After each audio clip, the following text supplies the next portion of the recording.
महाराष्ट्राचे उद्योगमंत्री आहेत ते. लक्षात घ्या, मंत्र्यांची लिस्ट काढली तर तिसऱ्या चौथ्या नंबरचे टॉपचे मंत्री आहेत ते. परंतु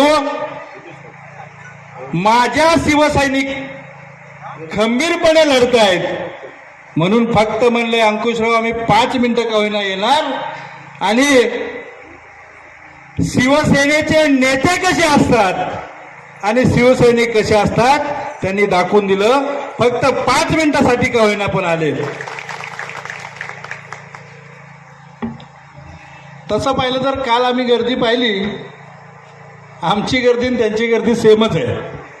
फक्त त्यांनी चिंचोळी जागेत घेतलेली, आमची जरा व्यवस्थित जागेत आहे आणि आमची चौक सभा आहे. लक्षात घ्या, आमची जाहीर सभा ही नव्हतीच आहे. 2 मिनिटं संबोधणार होते. मंत्री महोदयांना शोभणारं स्टेज असावं म्हणून स्टेज टाकलंय, नाहीतर गाडीतूनच त्यांनी ठरवलेलं की गाडीमधूनच आपण बोलूया. परंतु मेढा नगरीमध्ये एक तरी वरच्या टॉपच्या 4 मंत्र्यांपैकी एक मंत्री यावा आणि ते आले. शब्द पाळणारे शिवसेनेचे मंत्री तितके ठाम आहेत. आता जास्त बोलणार नाही. 29 तारखेला आपली जाहीर सभा आहे आणि ती सभा असणार आहे. बघा, आमच्या आज चौक सभा होती, रॅली होती, चांगली रॅली निघाली. तुमची जी दहशत आहे, घराघरामध्ये जाऊन सांगता बाहेर आलास तर तुला तंगडं तोडेन, बाहेर आलास तर तुला हे करेन, सरकारी नोकरीत असलास तर तुला अडचणीत आणेन, तुला काय करेन, हे करेन, ते करेन, हे करून तुम्ही आमच्या लोकांच्या घरातून बाहेर काढायला बंद करू शकतात, मनातून बाहेर काढू शकत नाही. तुम्ही लक्षात ठेवा, मनामध्ये ही जावली 1995 पासून शिवसेनेचीच आहे. मधल्या काळात राजकीय स्थलांतर झाले असतील, पण जावलीतल्या मनामध्ये लोकांच्या प्रत्येक कणाकणामध्ये शिवसेना आहे.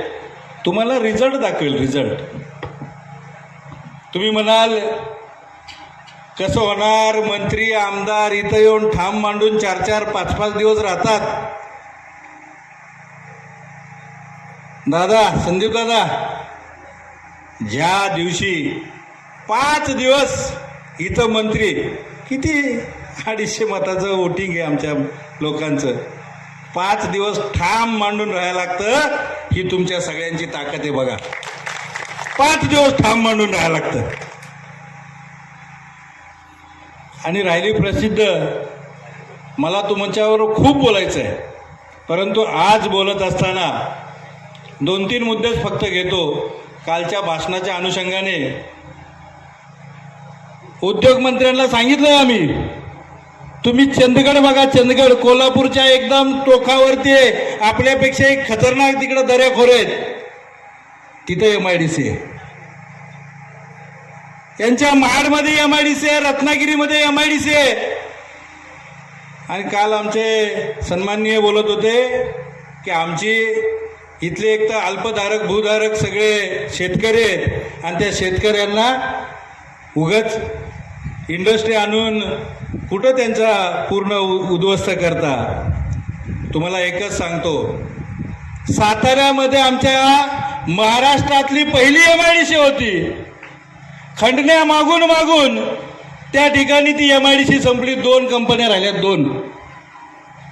2 कंपन्या राहिलेल्या आहेत. 2 ते 3 कंपन्या. अहो, तिकडं तर सपाट आहे ना, तिकडं MIDC गेली पाहिजे ना. कोण कार्यकर्ते ते खंडणी मागतात? त्यांच्यावरती तुमचा वचक नाही आहे का? आणि या जावलीचा बिहार झालाय. जावलीचा बिहार झालाय. मी उद्योगमंत्र्यांना म्हणलं, इथं एवढी लोक दिसत आहेत ना, एवढीच जावलीत आहेत, सगळी मुंबईला आहेत. आणि म्हणतात मग काय करता, बाहेरनं लोक येतात, गाडीला चष्मा लावतात, गाडीला किक मारतात, निघून जातात. तुम्ही बाहेरचे आहात. या जावलीचा सुपुत्र अंकुश कदम हे माझं शिक्षण इथं झालंय, या मेढा कॉलेजमध्ये शिक्षण झालंय, या मातीमध्ये मी वाढलोय. मी या जावलीचा सुपुत्र आहे. 15 वर्षात काय केलं तुम्ही? 15 वर्षात ह्या जावडीच्या प्रत्येक तरुणाला देशोधडीला लावलंय. इलेक्शनला ते मी आता पाठीमागचं बिहारचं इलेक्शन बघितलं, गाड्या भरून ट्रेन भरून गेली, तर वोटिंग बिटिंग केलं की तिथल्या नेत्यांनी पुन्हा त्यांना मुंबईला पाठवलं. आमची पण तशीच परिस्थिती आहे. इलेक्शन आलं की ट्रॅव्हल्स भरून या, सगळे वोटिंग करा, आणि जसं इलेक्शन झालं आमचा भार संपला, जावा निघून. इकडे आहेत आपली म्हातारी, कोण त्यांच्या विरुद्ध बोलायला नाही, त्यांच्या विरुद्ध कोण एक चकार शब्द काढायला नाही. आणि काढलंच तर तुला हे लावतो, तुला ते लावतो, तुझ्या मागे हे लावीन ते लावीन. ज्या दिवशी तुम्ही खऱ्या अर्थानं, मी आज काय जास्त बोलणार नाही, पण बोललं तर पाहिजेच. काल तुमच्या शब्दातून मला आज असं बोलायला फार त्रास होतोय. अरे कोण एकच्या खेड्या गावातून अंकुश कदम शेतकरी कुटुंबातून आलाय, त्याची परिस्थिती काय? या मेळ्याच्या बाजारपेठीमध्ये माझी आई तांदूळ विकायची आणि आमचा घर संसार चालायचा, त्याच्यातनं आम्ही इथं आलोय. आणि त्या अंकुश कदमच्या बाबतीत 4 दिवस तुम्हाला ठाम मांडून राहायला लागतोय. आमचा विजय तिथंच झालाय, तुम्ही समजून घ्या. आम्ही लोकांना सांगितलं तुम्ही अजिबात बाहेर येऊ नका, तुमचा करेक्ट कार्यक्रम करायला लोक तयार आहेत, कोणी बाहेर येऊ नका. आमची लोक जेवढी बाहेर येतील तेवढीच या कुणालाही फोर्स केलेला नाही आम्ही. दुसरा सगळ्यात महत्वाचा मुद्दा आहे की तुम्ही म्हणलात साम दाम दंड भेद, हे शब्द केवढे मोठे आहेत माहितीये का? साम म्हणजे साम पण वोटिंग घ्या, आणि दंडभेद म्हणजे काय वाटेल ते करा, हाना मारा काही करा, पण वोटिंग घ्या. तुम्ही मंत्री महोदय आहेत हे तर वेगळी गोष्ट आहे, तुम्ही ज्या घराण्यातून येता, जनतेच्या बाबतीत तुम्ही असं बोलता? साम दाम दंडभेद, दंडभेद आपल्या लोकांवरती करतात का दादा? अरे दंडभेद कुठं करायचा असेल ना तर आमच्या सारख्यांबरोबर करा. आम्ही सक्षमपणे खंबीरपणे उभे आहोत. या जावडीचा सर्वसामान्य घरातून आलेला पुत्र आहे, रणांगणामध्ये उतरलाय, घाम फोडलाय तुम्हाला. तुम्ही आज सांगताय रसद पुरवायची. रसद म्हणजे काय असते दादा? रसद काय असते?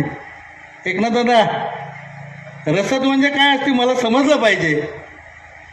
अरे रसद पुरवायची चर्चा होते तुमच्याकडून, तुमचा पराजय झालेला आहे. तुम्ही विकास कामं केली म्हणता ना, मग रसद पुरवायची गरज काय आहे तुम्हाला? तुम्ही विकास कामं म्हणता ना, मग तुम्हाला साम दाम दंड भेद म्हणायची गरज काय?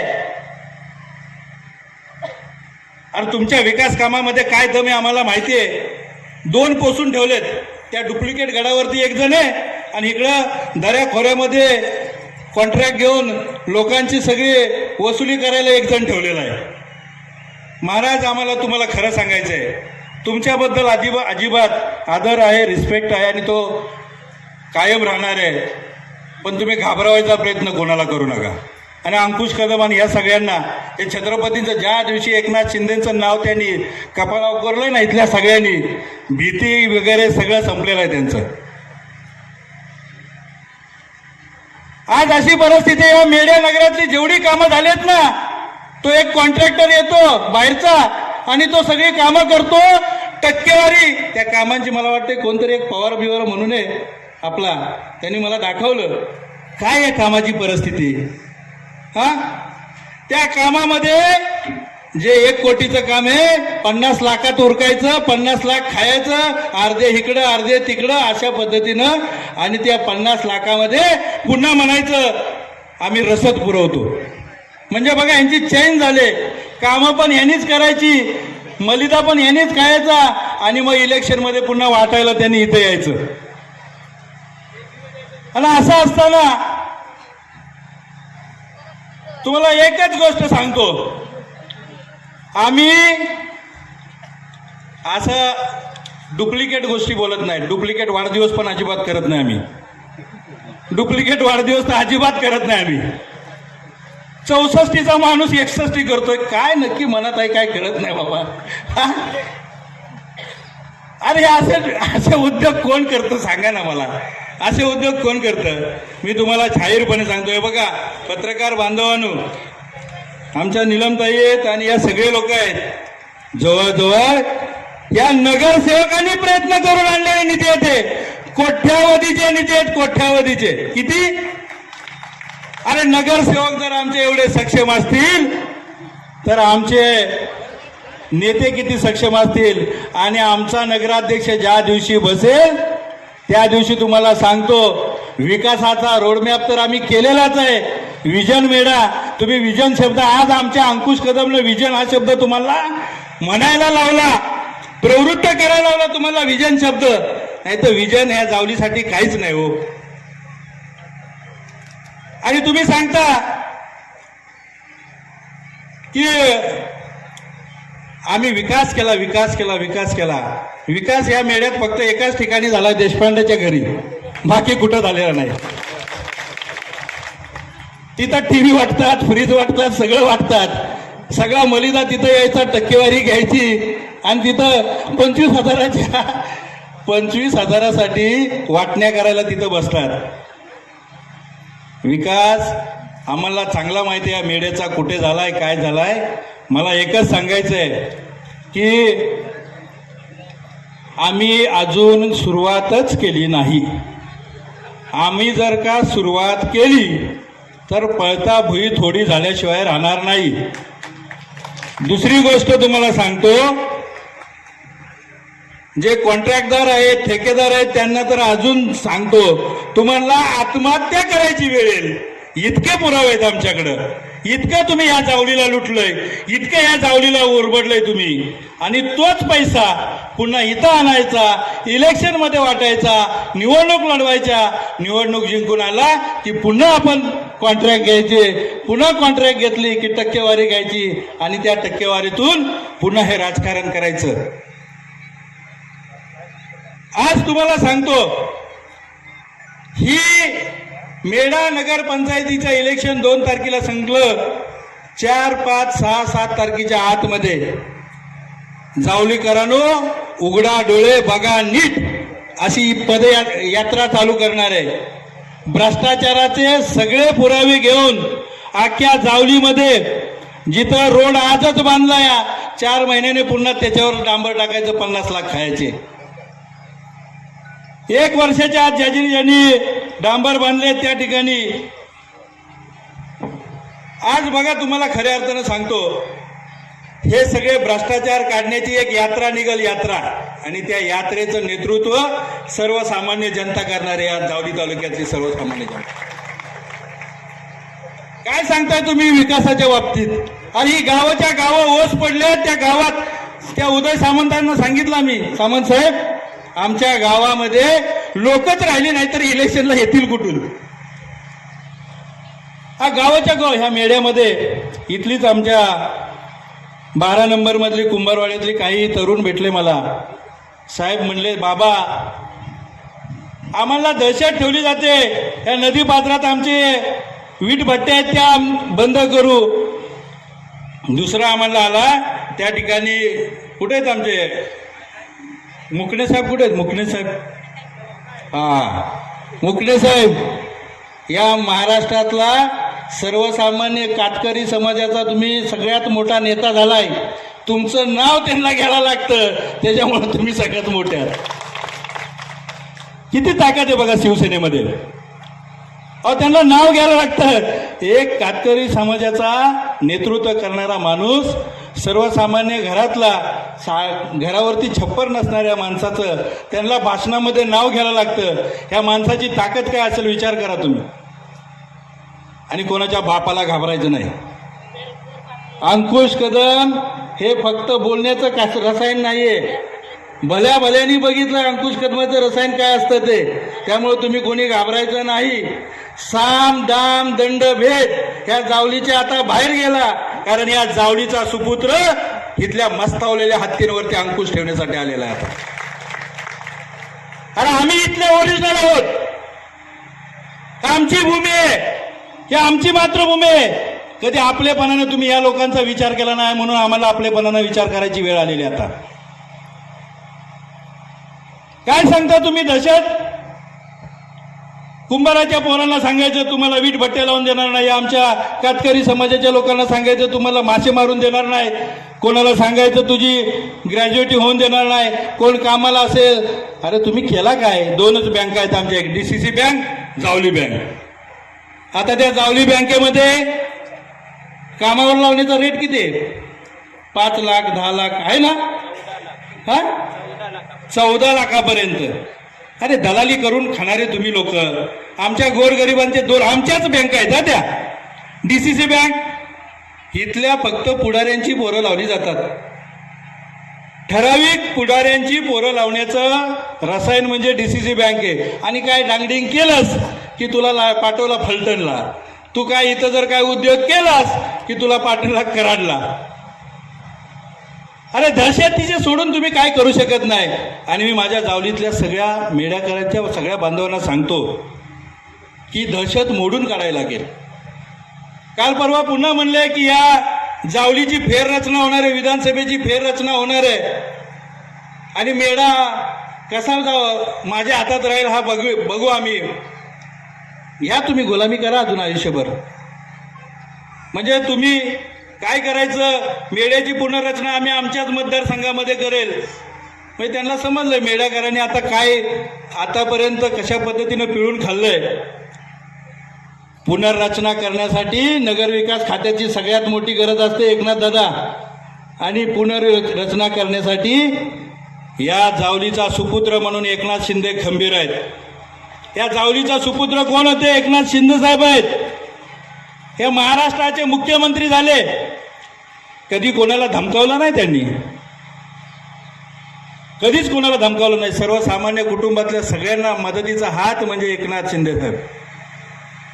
आणि धमकावून फक्त लोकांमध्ये तुम्ही लोक आमच्यापासून दूर करू शकता, लोकांची मनं दूर करू शकत नाही. तुम्ही म्हणता महाबळेश्वरला MIDC करा. सातारमधली तुम्ही घालवली ती घालवली. महाबळेश्वरमध्ये दूरदृष्टी काय असते बघा. तुम्हाला सांगतो एकनाथ शिंदे साहेबांची. त्या ठिकाणी नवीन महाबळेश्वर सारखा प्रोजेक्ट आणला. तिथल्या सगळ्या तरुणांना मेळ्याला पण त्याचा फायदा होणार आहे. येणाऱ्या काळामध्ये तिथं हजारो रिसॉर्ट येतील, चांगले त्या ठिकाणी पर्यटनचे सेंटर होतील आणि तिथून आमची मुंबईला जाणारी पोरं कशी इथं काम करतील याची उपाययोजना एकनाथ शिंदे साहेबांनी करून ठेवलेली. याला विजन म्हणतात. तुमचा विजन म्हणजे 2 माणसं 1 टक्केवारी खायला आणि त्या डुप्लिकेट गडावरती काय रंगरंगल्या चालतात आम्हाला माहिती आहे. आम्हाला सांगू नका तुम्ही कशा पद्धतीनं तिथं काय चालतं सगळं आम्हाला माहिती आहे. उकरून काढायला लावू नका. तुमच्या पायाखालची वाळू सरकलेली आहे. मी एकच सांगतो जाता जाता तुम्हाला, ऊन खूप आहे, एवढंच सांगतो की किती तुम्ही धमकावा, किती काही करा, मेढ्यातल्या प्रत्येक माझ्या मायमाऊलीने, बंधूंनी, सगळ्यांनी, तरुणांनी ठरवलेलं आहे की या जावलीला वाचवणारा एक सुपुत्र जावलीचा आलेला आहे आणि आता त्याला साथ द्यायची आहे. आणि म्हणून सांगतो, तुम्ही काय म्हणला 17-0, अंकुश कदम तोंड दाखवणार नाही पुन्हा 0 जर आला तर. आणि तुम्ही पण मग तोंड दाखवू नका जावलीला पुन्हा. बघा दादा 17-0 म्हणलेत. मी सांगतो 0 आला तर मेढ्यात पुन्हा पाऊल ठेवणार नाही, गाडी अशीच घेऊन जाईल. आणि जर का 17तला काय आणायचं आणि काय नाही ते आम्ही नंतर सांगेन.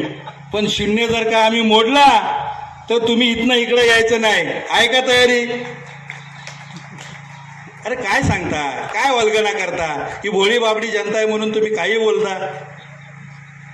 आमची खालची लोक आहेत ते असे 2च मिनिटं सचिन भाऊ, खाली तिथं काहीतरी अशी 10-12 जण बसवलेली. दादा तुम्ही भाषण ना, एक जणानं मला थोडंसं 2 मिनिटं ऐकवलं, मी ऐकलं नाही. दोघांनी दाखवलं. आमचे खाली लोक ते MIDCचा विषय चालत होता. ते नाचे असतात ना, नाचे मागं असं टाळी वाजवायला असतात, तशी काही 4-5 लोक खिदी असतात. अरे तुमच्या पोरांचं भविष्य संपवलं यांनी. ह्या जावली तालुक्यात या मेढ्यामध्ये पोरं राहिली नाही आहेत, त्यांना काम धंदे नाही आहेत, उद्योग नाहीत. तो सगळ्यात मोठा प्रश्न आहे तुमचा. आता राहिला प्रश्न तुमच्या करवाढीचा. करवाढीच्या प्रश्नामध्ये अशी परिस्थिती आहे हा, करवाढीच्या प्रश्नामध्ये अशी परिस्थिती आहे की आम्ही जी आर आणला, ह्याच्या अगोदर तुम्ही जी आर आणलेला, आम्हाला काय नाही, चांगल्याला चांगलं म्हणण्याची आमच्यात होत आहे. तुम्ही जी आर आणला, पण ही कर वाढण्यासाठी तुम्ही मदत केली, तुमच्या नगरसेवकांनी मदत केली. आमच्या नीलमताई वगैरे सगळे आहेत तिथं, त्यांनी खऱ्या अर्थानं विरोध केला तिथं. आणि आमच्या लोकांना समजत होतं इथली करवाढ होऊ नये. त्या मेढ्यात आता 15 मिनिटं असा उभा आहे मी, या मेढ्यातनं एक पोरगा अजून असा गेला नाहीये. काय आमचा विकास होणार आहे? त्या दुकानदाराकडे दुकानातले काहीतरी वस्तू घ्यायला तरी लोक पाहिजेत की नाही? सगळी मुंबईला घालवले तुम्ही, आणि मग ती करवाढी होऊन कुठल्या प्रकारे ते लोक कर भरणार आहेत? मग तुम्ही जी आर आणला, मग त्याची अंमलबजावणी का नाही केली? तुम्हाला चांगलं माहिती आहे यांना दाखला लागतो. दाखला लागायचा कुठलाही म्हणला, शाळेचा दाखला असू द्या, कुठलाही दाखला असू द्या, तर दाखला काढायचं म्हणलं की पहिला अगोदर कर भर. म्हणजे त्यांची एकदम प्लॅन होतं, 5 वर्षात सगळी कर वसुली होणार. काय करणार? कुठलाही दाखला काढायचा, अगोदर कर भर. बरं, कुठल्या येणं म्हणणार? अगोदरच्या रेटनं, ज्याने आम्ही वाढीव दर ठेवलेला आहे त्या वाढीव दराने कर भर. म्हणजे काय? तर फक्त भूल तापा आहेत. मी तुम्हाला सांगतो, ज्या दिवशी, आणि तुम्ही कितीही जंग पचाडा, काही म्हणा, आमची सगळी सर्वसामान्य कुटुंबातनं ही लोक आलीत आहे. हे नगरसेवक, आमच्या नगराध्यक्षताई रेश्माताई असतील, सर्वसामान्य कुटुंबातून आलेत. आणि ही लढाई मेढ्याच्या जनतेनं आता हातात घेतलेली, हातात त्यांनी ठरवलेलं आहे. रेश्माताई, तुम्हाला शब्द देतो, 100% नाही, 1000% तुम्ही नगराध्यक्ष झालायत आज, मी तुम्हाला सांगतो. आणि आमचे सगळे उमेदवार किती ताकदीनं निवडून येत आहेत हे तुम्हाला आम्ही 3 तारखेला दाखवू. एकच सांगतो शेवटचं जाता जाता, की दहशत या शब्दाचं उत्तर आम्ही जशाच तसं देऊ. तुम्ही अजिबात गाफील राहू नका. तुम्हाला वाटत असेल आम्ही इकडची पोरं आणू, आम्ही तिकडची पोरं आणू, आम्ही पैसे वाटू, आम्ही वाटेल ते काय वाटेल ते करू, असं होऊन देणार नाही. आणि जर का पोलीस बांधव आहेत का इथं? का गेले? बाबा राजे असते तर थांबले असते. हा, आहेत का? आहेत. तुम्हाला सांगतो, आमच्याकडून, आम्ही विनम्र माणसं आहोत. या जावलीचा सुसंस्कृत पद हे टिकवण्यासाठी आम्ही इथं आलेलो आहे. आम्ही उन्माद करण्यासाठी आलेलो नाही. उन्माद कोणासमोर करायचा असतो? अरे आपल्याच माणसांना धमकवायचं असतं का? आपल्याच माणसांचे हातपाय काढू असं म्हणायचं असतं का? आणि मी एक जाता जाता शेवटचं सांगतो, दादा, येणाऱ्या काळामध्ये या जावली, हे फक्त मेढ्याचं परिवर्तन आज झालेलंच आहे, जावलीचं पण परिवर्तन होणार आहे. आणि तुम्ही म्हणता ना किक मारा, बिग मारा, जेवढे जावलीत तुम्ही नसताना महिन्यातले 15-20 दिवस अंकुश कदम या जावलीत असतो. आणि म्हणून जाता जाता एकच सांगतो शेवटचं, आमचे सगळे उमेदवार आहेत ते ताकदीनं निवडून येणार आहेत, ही आम्हाला खात्री आहे. आम्ही ओव्हर कॉन्फिडन्स मध्ये राहत नाहीत. ज्या दिवशी 0 फुटेल त्या दिवशी किती आकडे बाहेर येतील हे तुम्हाला 3 तारखेला दिसेल. रेश्माताई असतील, आमचे सगळेच उमेदवार असतील. ताई, खऱ्या अर्थानं आमचे उमेदवार सर्वसामान्य कुटुंबातले आहेत सगळे. विनायक भाऊ आमचा व्यवसाय करतो,